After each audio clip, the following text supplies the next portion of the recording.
Lepas dari jerat ketamakan. Lukas pasal 12 ayat 13 sampai 21. Seorang dari orang banyak itu berkata kepada Yesus, "Guru, katakanlah kepada saudaraku supaya ia berbagi warisan dengan aku." Tetapi Yesus berkata kepadanya, "Saudara, siapakah yang telah mengangkat aku menjadi hakim atau pengantara atas kamu?" Katanya lagi kepada mereka, "Berjaga-jagalah dan waspadalah terhadap segala ketamakan. Sebab walaupun seorang berlimpah-limpah hartanya, hidupnya tidaklah tergantung daripada kekayaannya itu." Kemudian ia mengatakan kepada mereka suatu perumpamaan, katanya, "Ada seorang kaya, tanahnya berlimpah-limpah hasilnya. Ia bertanya dalam hatinya, 'Apakah yang harus aku perbuat? Sebab aku tidak mempunyai tempat di mana aku dapat menyimpan hasil tanahku.' Lalu katanya, 'Inilah yang akan aku perbuat.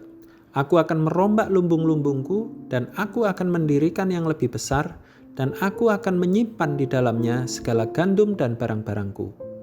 Sesudah itu aku akan berkata kepada jiwaku, jiwaku, ada padamu banyak barang, tertimbun untuk bertahun-tahun lamanya.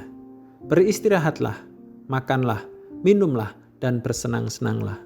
Tetapi firman Allah kepadanya, 'Hai engkau orang bodoh, pada malam ini juga jiwamu akan diambil daripadamu, dan apa yang telah kau sediakan, untuk siapakah itu nanti?'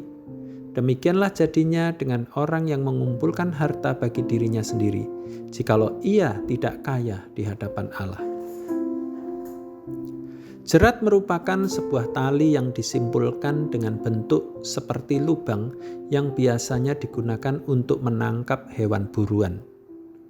Para pemburu biasanya akan menempatkan jerat itu di tempat-tempat yang biasa dilalui oleh hewan-hewan buruannya.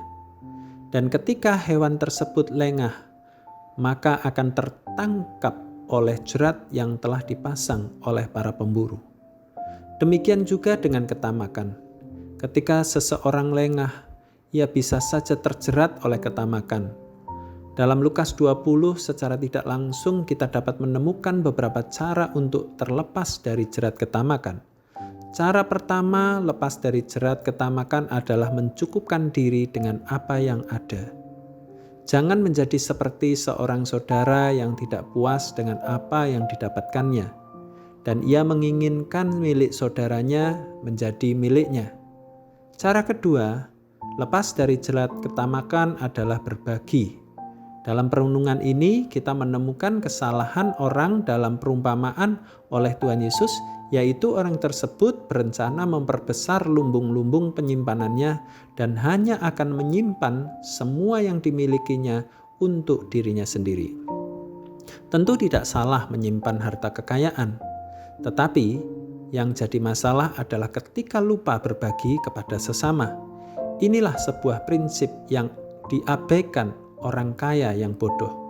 Padahal dalam Perjanjian Lama saja ada perintah untuk meninggalkan sudut-sudut ladang bagi mereka yang membutuhkan. Ulangan 24 ayat 19-22. Melalui pembelajaran hari ini, kiranya kita tidak terjebak dalam dosa ketamakan.